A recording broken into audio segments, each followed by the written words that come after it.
Junior.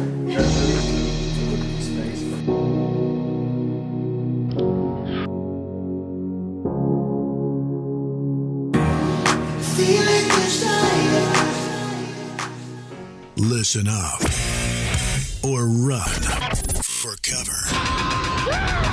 Dropping knowledge from the people who have it to the people who need it. The real Brad Lea is dropping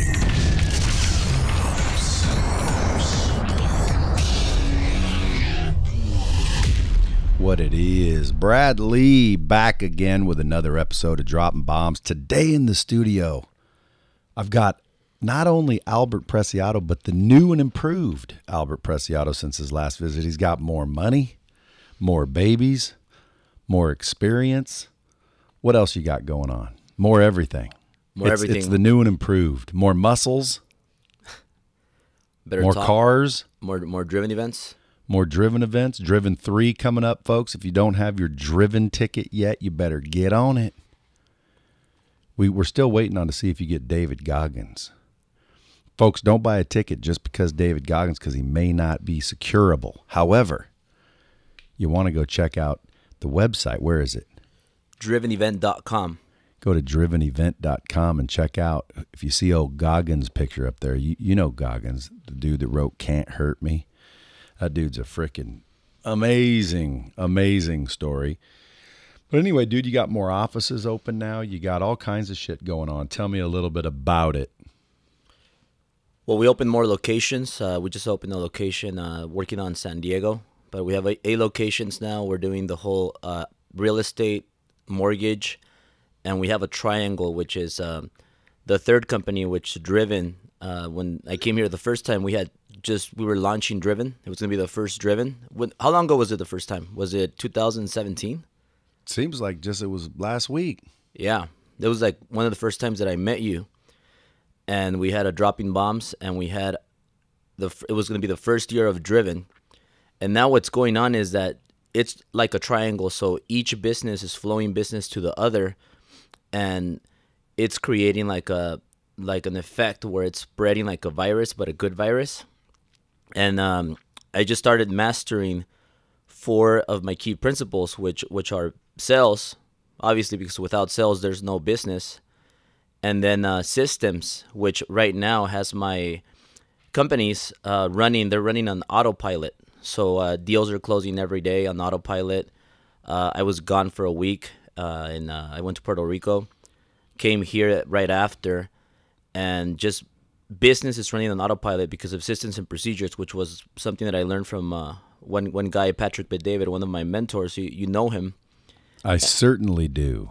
I learned a lot, and we started incorporating your training services, Lightspeed, which are training a lot of our people.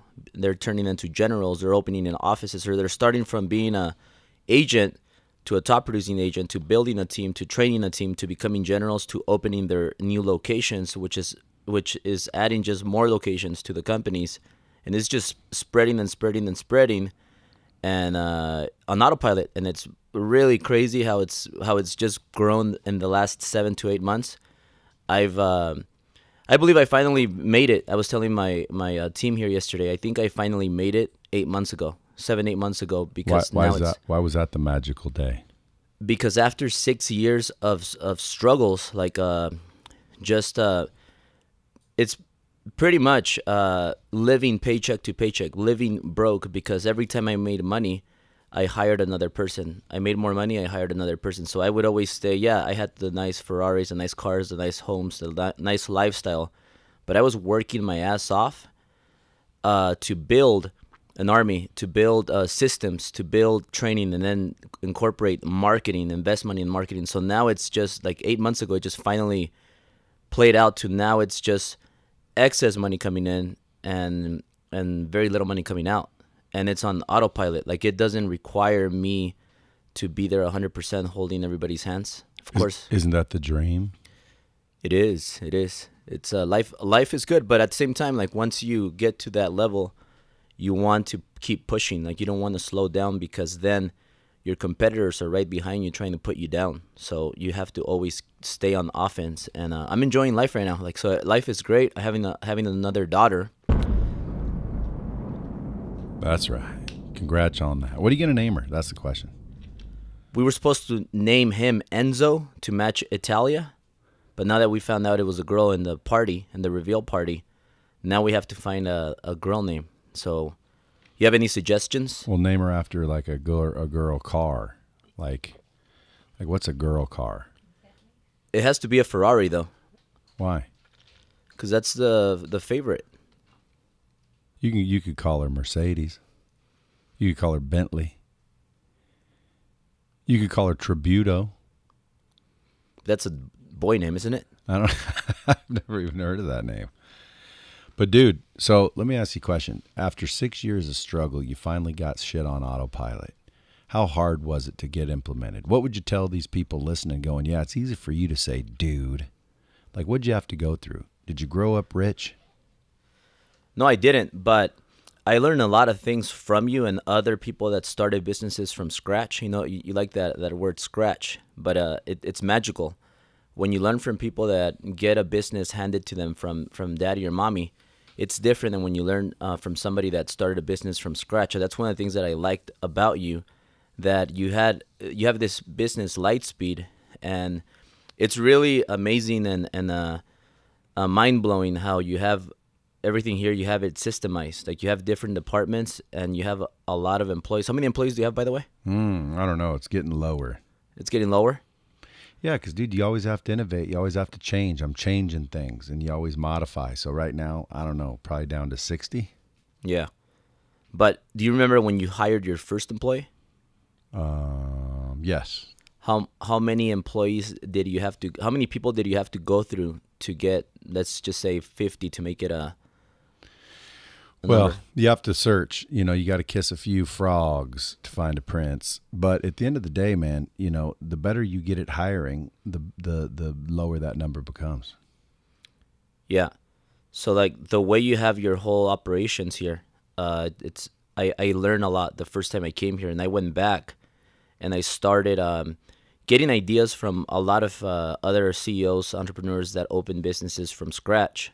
And I got ideas from here, got ideas from other places, and I went back and I started doing my homework. You implement them. I started implementing them, and that's one of the main reasons why we are where we are now. Like, we have now people that are experts that we hired that are helping us with websites, with graphics, now we have full-time videographers. We have salespeople for every company. We have training with your VT. We have we started implementing metrics. So once we implemented metrics as part of our systems and procedures, every company just blew out of the water. Like, every company last 7-8 months. You know why?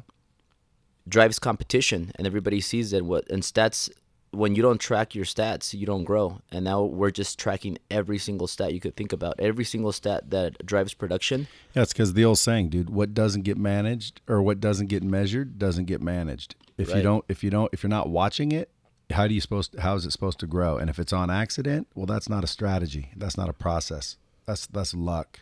Which, you know, again, I'll take luck any day. But at the end of the day, if you really want to build something large and long term, you gotta measure things, even to the smallest degree. Like, what do you hire a receptionist for? Receptionist is your director of first impressions. It's the first person that somebody's gonna come in when they come to your business, and if they're not great, it's gonna affect your business. It's gonna affect your production, because people are not gonna like coming into your office. Like, when you come to your office, you have that. You have a bar right there, right in front of everybody's faces. Well, that's in case people say no. You have energy drinks in case people are low on energy. Well, sure. We don't want no slouches. You have water and protein bars. Fiji at that. Fiji, yeah. For Dude, I don't skimp. people, you're not cheap. You're not cheap with the products that you offer your visitors, right? That's right. Why would you be? There's a lot of companies that do that, and it affects them. Yeah, you go to the other side of the building where most of the employees are. There's pool table, game room, kegs. How important do you think that is, like to have the beer and the alcohol for your staff? Is it for your staff or is it more for your guests? Well, I mean, if you're an adult, you can have a beer on a hot day. We're in Vegas, but if you walk around here drunk as an employee, we'd terminate you. So again, like we're not here to babysit people. I'm trying to create a culture where like adults work, right? And if you want people to work long hours, sometimes you have to work long hours. Make it comfortable. But on the other hand, you get all the fancy crap, the massage chairs and all the frills, and they're not putting in the work. Well, then that's when you start to realize, like, dude, it's not the frills that brings people. What brings people and keeps people are the systems and the processes. It's the ability to allow someone to leave feeling like a winner. Now, how do you feel like a winner if you don't know if you're winning? And how do you know if you're winning if no one's measuring your results, your productivity?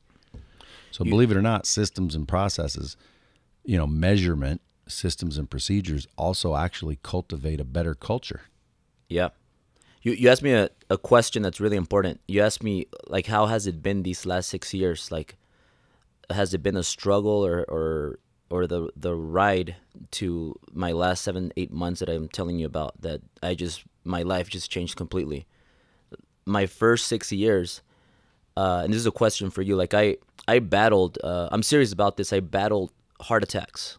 I really feel that I battled heart attacks because of all the pressure that I had on me to keep my team alive, my employees alive, my offices alive, agents alive, my wife, to keep that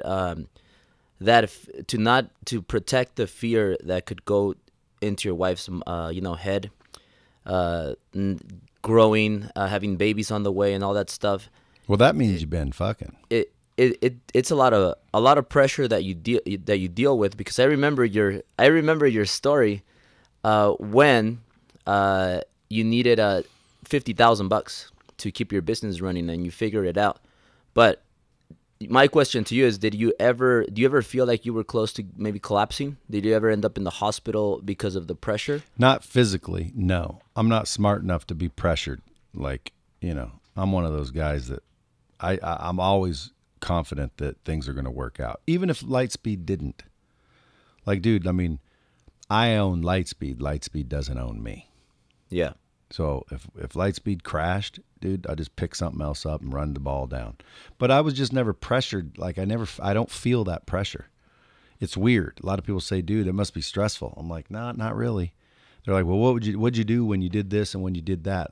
I don't know. Like it wasn't such a marked time in history. A lot of people it was. Sometimes I envy those people that can like remember certain dates and feelings.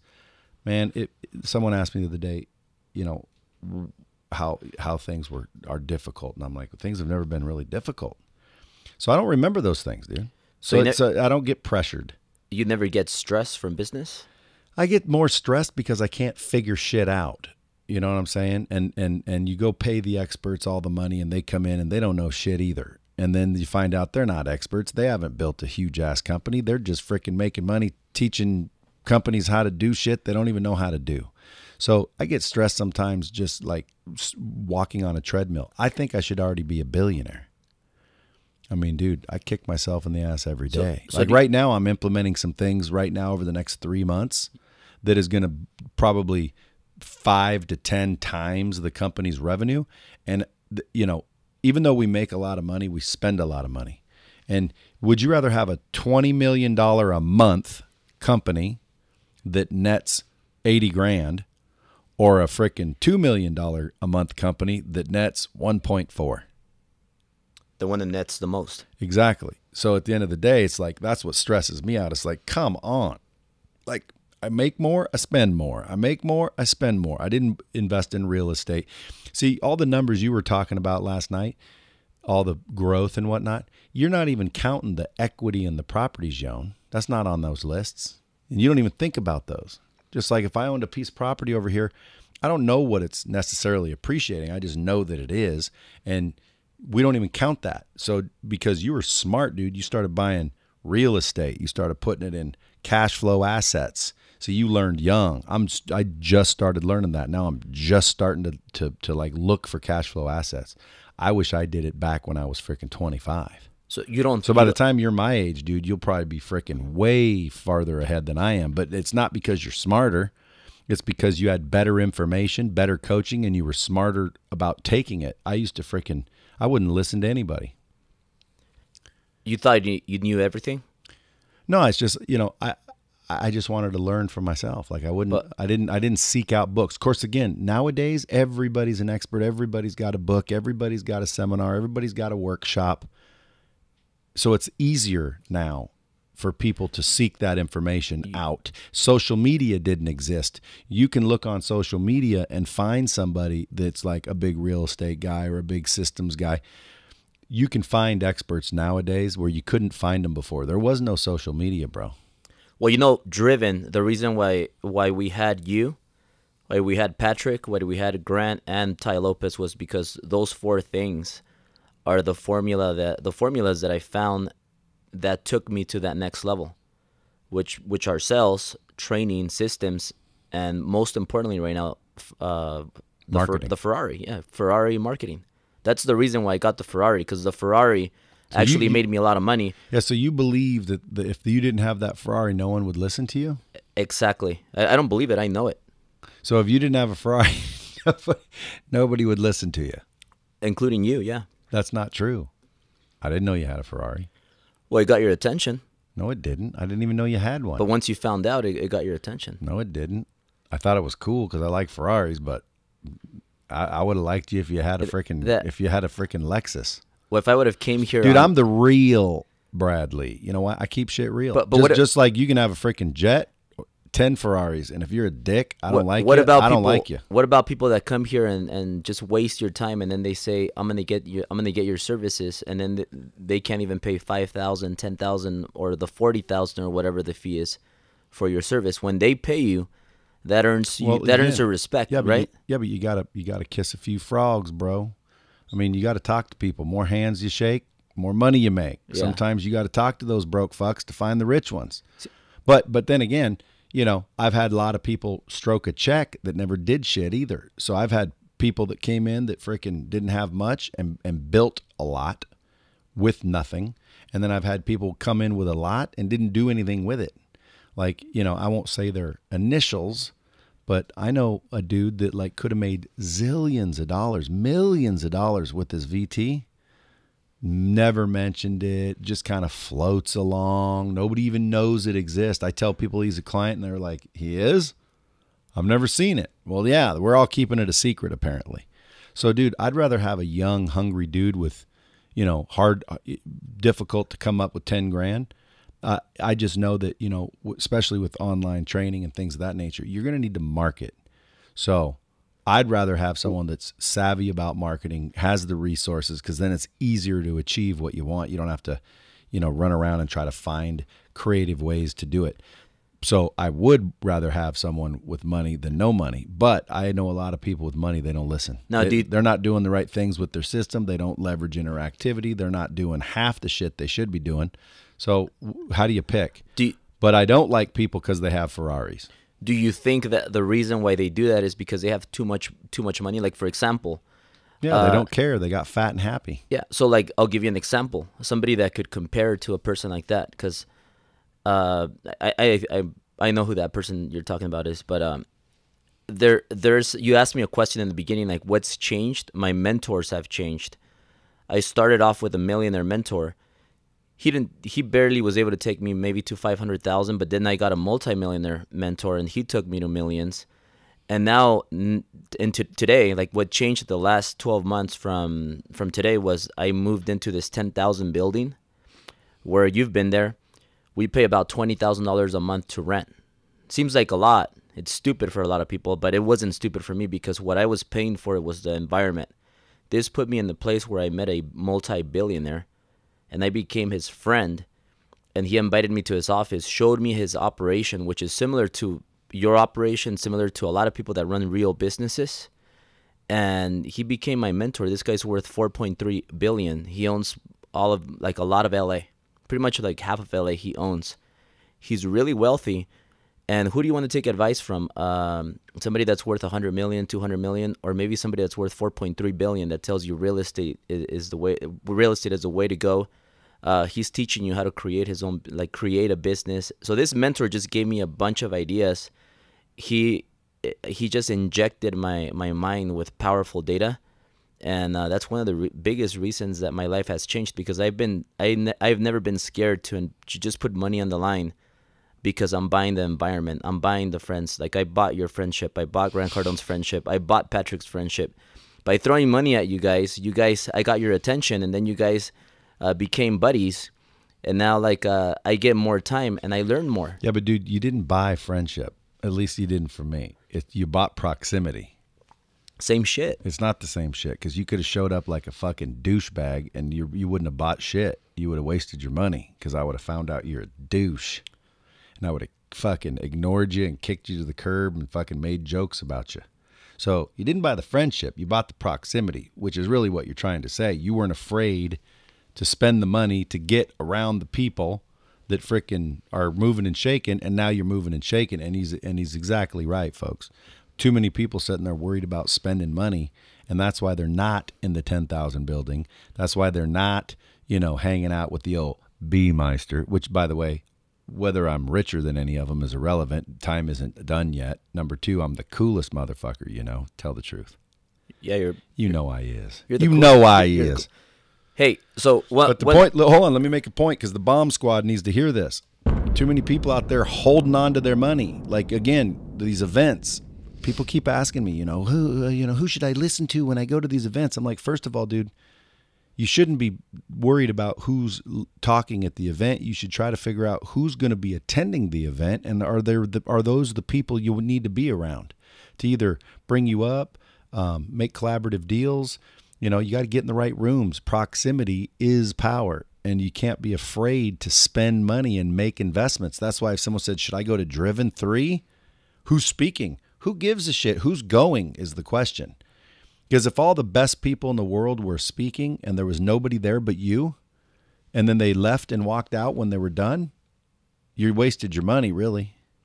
But if you can sit there and shake hands with the people that stepped up and paid the same amount of money you did, they're in the same mind frame you are, right? They're like-minded. They're into personal development, self-development. They're looking to win and succeed. They're willing to show up, make investments. All that's good, man. You want to be in those rooms. You want to hang around those people. And what Albert's basically saying when he says he bought our friendship, to hang around Grant. What about Patrick's? Well, Patrick especially. Like Patrick Bet David, he's the same way, dude. He doesn't like everybody. He doesn't take everybody's FaceTime calls. You know what I'm saying? He'll take yours because he likes you. So you didn't buy his friendship. You bought proximity, and then you earned his friendship by being a good, ethical dude. That's what I would say. Yeah, and then when you get the ideas from these mentors and then you don't execute, you lose the respect from these mentors. But when you come back, and you come back better every year, you come back better every 6 months, you come back better every 2 months, doesn't that gain respect? Yeah, it makes people, well, again, depends on the mentor. Some mentors would hate that. They'd be like, damn, this motherfucker, he's out there about to pass me. But good ones, yeah, dude, we don't want to waste our time telling people shit that they're not going to listen. But then again, those are usually like the type of people that aren't implementing. They just want to like be there. So at the end of the day, you've went and executed on shit. Driven 1, Driven 2, Driven 3. You wanted to be a speaker. Everyone said, fucking, who are you? So you're like, fuck it, I'll put on my own event. Boom. Now, most people would have been afraid to spend that money. They would have been afraid to spend that money. And then guess what? When you put on your own event, then you had Grant show up there. You stroked him a check. Patrick Bet David, was he there or no? Maybe the second one? Second one. But point being is, dude, now the speakers, because when you're the event coordinator, like you run the event, those speakers walk up to you because basically you hired them. So now they're going to talk to you anyway. And again, if you're cool, well, now you're in business. I'll give you an example. Damon John. Cody Grand Adam. You heard of him? You've heard me talk about him. He does probably 30 to 50 million a year in lights. He has a factory in China. Like, we never want to make anything in China, dude. Cody's our dude. Big old bearded Duck Dynasty looking motherfucker. Dude, he donated, I think, I don't know what it was, like 10 grand or something to go hang out with Damon. And a lot of other people did too. They're not fucking Damon's buddy. Okay? Damon and frickin' Cody are now buddies. Why? Because Cody invested the money where most people are afraid to, but he's also a good dude. You see the difference? So I just want to make sure I'm giving clarity, because you guys can go spend 10 grand to get next to someone and still get kicked out of the circle. You can still not frickin' win. You have to frickin' actually take advantage of the situation, listen to the information, apply the information, and most importantly, be an ethical dude. Hey, but really important, you gotta have some big balls. Yeah. You gotta have some big balls, and can you hear me? Yeah, I can hear you. Can you hear me? I can hear you now, but remember the time when you had the 50,000 that you needed? Can you just share that story really quick? Because that relates to driven. Yeah, but there was 1,000 of them. But the story you're talking about is dude, there's been some times where like people call, like I call it light speed fate. Yeah. It's been happening for years. Every single time I'm about to be smashed, something would happen. But the 50 grand you're talking about, I didn't get it. I didn't get the 50 grand. How long ago was that? Like in the beginning. I told my buddy who had the money, give me 50 grand and I'll give you half the company, because I needed 50 grand. And he didn't give me the fucking 50 grand. And so he doesn't have half the company that would have just paid off big. Now, that was the 50 grand. However, there's been times where I needed like 75,000 for payroll within like 2 weeks, or I was screwed. Week goes by, I'm out there hustling, trying to figure out how am I going to get this money? How am I going to get this money? I'm making deals. I'm knocking on doors. No deals are coming in. Like 3-4 days before the payroll was due, and I was going to obviously have to tell everybody, hey, your checks aren't going to clear, which has never happened in 20 years. The phone rang. I pick up the phone. I'm like, hello? Hey, so-and-so, and da-da-da. And next thing you know, it's a customer that I'd pitched freaking before that finally just out of the blue calls. And I'm like, okay, let's make a deal. And they're like, okay, how much was it? And I'm like, it's actually $76,250. And they're like, okay, I'll wire you the money tomorrow. And it's like, son of a bitch, dude, there's payroll. So there's been a lot of close calls like that. What years were these? Were these like the first 6 years, first 5 years, first 3 years? I'd say first 5 to 10. But keep in mind, I was also ahead of my time, dude. Like right now, interactive virtual, first of all, right now, online training's blowing up huge. Yeah. It's going to be, $500 billion industry in the next 3 to 5 years. Everybody and their dog realizes that online learning is actually better in most cases than live. Why? Many reasons, but everyone's starting to realize it. Dude, I started this 20 years ago when no one was doing online training. Nobody had a course online. Nobody was selling their expertise. Nobody. I damn near started the whole fucking thing. So when you're ahead of your time like that, like, dude, you really have to have grit, because if I'd have started it now, dude, I would have blew up much quicker. But nobody even knew what the internet was when I got started. Literally, people didn't have websites. You'd knock on doors and companies did not have a website. Nowadays, if you don't have a website, dude, you're probably not even real. There were no iPhones. There weren't even any cell phones, I don't think. Maybe there were. I got to think. But anyway, where were you going with that? Well, because this is the reason why most people don't make it in life big. Like 99% of the people are just scared, and 1% of the people have the balls to take those big risks. And let me continue with this. That's right. Driven event, first driven event. And this is I don't share this that often, but I want to share it here because it relates, and your story inspired me to make that first driven like a reality. Because when I was doing driven 1, I remember I was here and I told you about my multi-units. I told you, hey, I have about 18 units. I'm selling all of them. I'm gonna make that money, and I'm gonna buy more. And I did that. And I'm never scared to create more income. And then I take risks, and then money comes when you least expect it. So I didn't have the money to put Driven together because my money was tied up. So I was broke. Driven first, I didn't have the money. But I came back inspired, and I said I'm gonna put Driven together because that's my dream to speak on stage. I wanna make this shit happen so that I can, like, the people that were hating on me motivated me to go do it. So I put it together, and I said, you know what? I have enough money right now to give Grant his deposit, and I have enough money to give the Ritz their deposit. Let's just commit, sign it. If we can't fund it, we'll lose the money. And guess what? When I gave those deposits, all of a sudden now ticket sales are coming in like that. And money's coming from all over the place. People now, and money just, we created money. Sponsorships. By having that idea and having that execution because of the courage that I had. And we put it together, we funded it, and then our business blew up from there. My social media blew up from there. Second Driven even more, and now the third Driven. And that's what happens when you have that courage to just commit and then create money later. That's right. That's right. I'm going to give you another bomb. So 6 years, were you broke? Yeah. You lost your house. No. Well, that was 2008. You were jogging around a neighborhood. 6 years ago, I had the idea to start a business. And 6 years ago, I started the business. But when I started the business, I was making more money. That's when you were the mortgage guy. Yeah. I was just the guy. The guy. So you were the mortgage guy. The mortgage now guy. What are you? The mortgage guys, because now we're building a company like Patrick. Scaling. Patrick David told me the mortgage guy is a $10 million company. The mortgage guys is a $1 billion company. So we added the S to scale. Yeah. What did I tell you about that when I met you?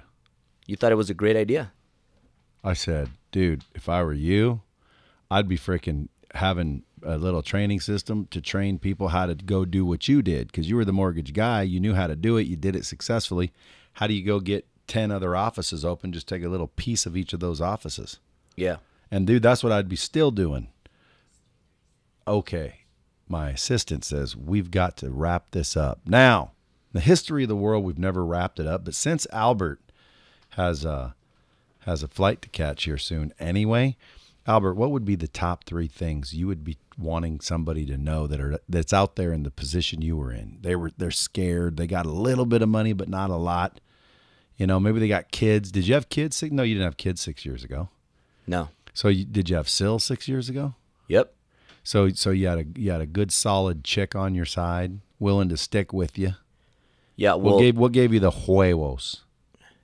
You know, ever since I was a little kid, I've had the courage, because it's a long story, but just my childhood. But you have to have courage. You have to have courage, and whether you have 5,000, 10,000, or 50,000, or 100,000, you have to put it all on the line, and invest that money, and go all out, and that money will pay you a lot. Look, let's bring. Hello, Melissa. You're on Dropping Bombs with Albert Preciado. Oh, hello. What's my up? 2 favorite boys. That's right. You're my favorite. You're my favorite girl. Other than Syl, he means, babe. Or who knows? Maybe he doesn't. Hey, so I only wanted to answer because I wanted to make sure you weren't on the side of the road stranded. I am not. Have fun. I love you. I'll call you shortly. Okay, bye. Bye, girls. See, I always got to answer the call when my wife calls, because you never know. You never know what's going on in this world, this day and age, and she could have been stranded on a freaking side of the road. That's right. You'd answer Syl's call, wouldn't you? She called, but I told her to hop on the live. but that's number 2. That's number 2. Having a supporting wife. I think a supporting partner. If you don't have a supporting partner, I don't think you can make it. And I think, and the billionaire. Now, see, I wish we had more time, because I'd jump into that one. Because guess what? There's a lot of people out there. They DM me for advice. I give advice. I'm on Instagram all the time. It's me answering. If you have questions, throw them at me. I love answering questions. But they always ask that. How do I get my partner on the same page? Dude, you sit your partner down and you decide where you want to go. If they don't want to go where you want to go, sometimes, and again, I don't know everyone's circumstances, so don't just take this as blanket advice. Sometimes you got to blow those people out. You got to decide what you want to do and make yourself happy, because you could be literally 20 years later, miserable as shit, with or without money, it doesn't matter. Miserable as shit because you didn't make yourself happy. And that's what you need to do, is make yourself happy, because I've never met somebody's wife who was completely happy unless the individual was happy, or vice versa. I've never met a happy wife with an unhappy husband, and I've never met a happy husband with an unhappy wife. Hey, Brad, and really quick. But I have met a lot of single dudes that are happy as a motherfucker. Know what I'm saying? Just trying to be funny, because Albert, by the way, he doesn't laugh. Like, he'll only smile once in a while, and I'm a funny dude, and I've caught him smiling and laughing a couple times. So, dude, if I can't make him laugh and smile, who can? Who makes you laugh and smile? Nobody. I gotta laugh. It has to be funny for me to like even laugh. Even have look a real at laugh. straight business Tovar, like this. Your girl Steph Tovar, like she don't even freaking talk. Like she'll walk in. You got something to talk about? No. Oh well, then I'm busy. Yeah, because she's a sharky. You know, like Kobe never smiled. Is that right? Kobe was always on attack. So you want to be on attack and you want to execute. Did you learn that from Tim Grober? Yeah. One of the guys. But See? And by the way, how'd you meet Tim? Through you. That's right. How'd I meet Ty Lopez? Through you. How'd you meet me? Environment. I bought you. How'd you meet me? But But you didn't buy me, bitch. You ain't got enough money to buy me. Hey, but really quick. But how did you meet me? Through Grant. Being at the 10X conference. Proximity. Yeah. That's what I'm talking about, folks. Listen, pay attention, folks. Success leaves clues. Go follow Albert Preciado at the Albert Preciado on Instagram. Go to Driven Event. He's got a lineup of speakers there that are going to be some sweet information. But more importantly, dude, a lot of freaking good people in the audience. One quick thing, Brad. Yeah.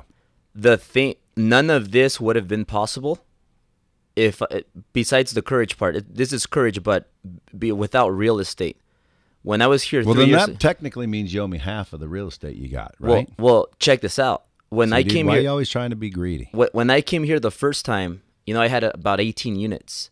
I sold most of them, and that netted me $2 million bucks, $2 million plus. So now I had $2 million to play with.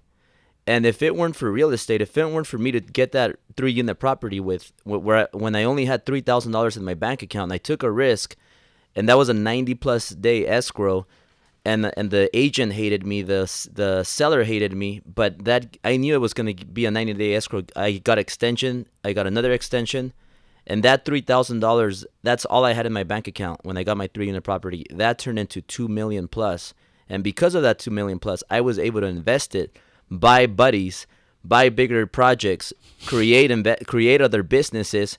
And that's why I am here where I am today, because I invested in real estate. So that's one of the key things. That's what kind of made me where I am today. And that's one of the things that we teach at Driven, and one of the things that I like to help people learn: real estate investing. Yeah, and let me tell you guys something, folks. If I could start all over, I wouldn't recommend you buy buddies. I'd recommend you get around people and then earn their friendship through, normal human connection. However, I would recommend real estate. If I could start all over, dude, I'd already be a billionaire.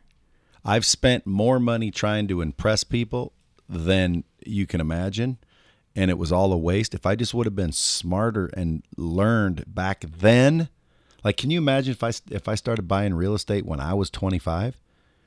Do you know why fucking Grant's riding around in his own G5? Real estate, dude. He learned it at 30.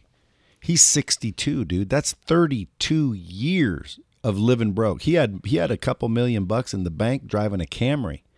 He wasn't buying watches. No one knew he had all this money. He saved his money. He worked hard. He put it in real estate, kept putting it in real estate. And every time it turned, well, now he's got $3 million. Now he's got $10 million. Nobody really knew it until he really started having some real money. And boom, real estate.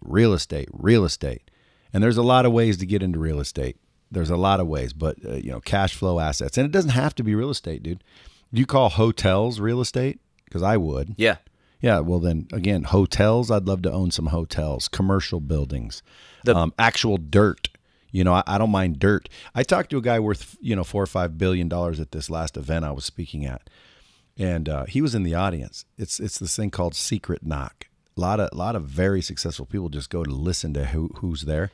This one guy, I forget his name. I wish I knew it, but He said the 8 mile rule. Albert, here's something you can learn. Ready? Then we got to go. He said, go to the center of town, right? Draw a line 8 miles out in any direction from the center of town. Buy that property, plant vegetables, rent it to farmers, do whatever you need to do, and just wait for the city to grow, because eventually somebody will come out there and your property will be worth way more than you paid for it. Now, he just buys dirt. He doesn't buy anything else. He says, I go to any town, draw a line 8 miles out from the center of town. And again, obviously, if 8 miles, there's still more, it's a big city, well, then keep going. But at the end of the day, get outside of town, buy the property. People are going to grow out there. Hey, folks, yeah. Hey, this billionaire that I talk about, Fred, 4.3 billion, he bought dirt 2001, and it went up $140 million in 19 years. Now he owns like where the Staples Center is, Food for Less, all that in downtown LA. He owns all of that. 140 million. You got the in 19 hookups? years. Can we get VIP parking at Staples? Yeah, absolutely. All right, sweet. Folks, go follow Albert at the Albert Preciado. Go buy tickets to Driven Event. Go to drivenevent.com. Go to Driven 3. It's one of the big annual kick-ass events that are rocking. Thousands of people show up ready to rock and roll, make their lives better, and you could be right in the middle of it. Also, go share this podcast out. Quit being a greedy bitch.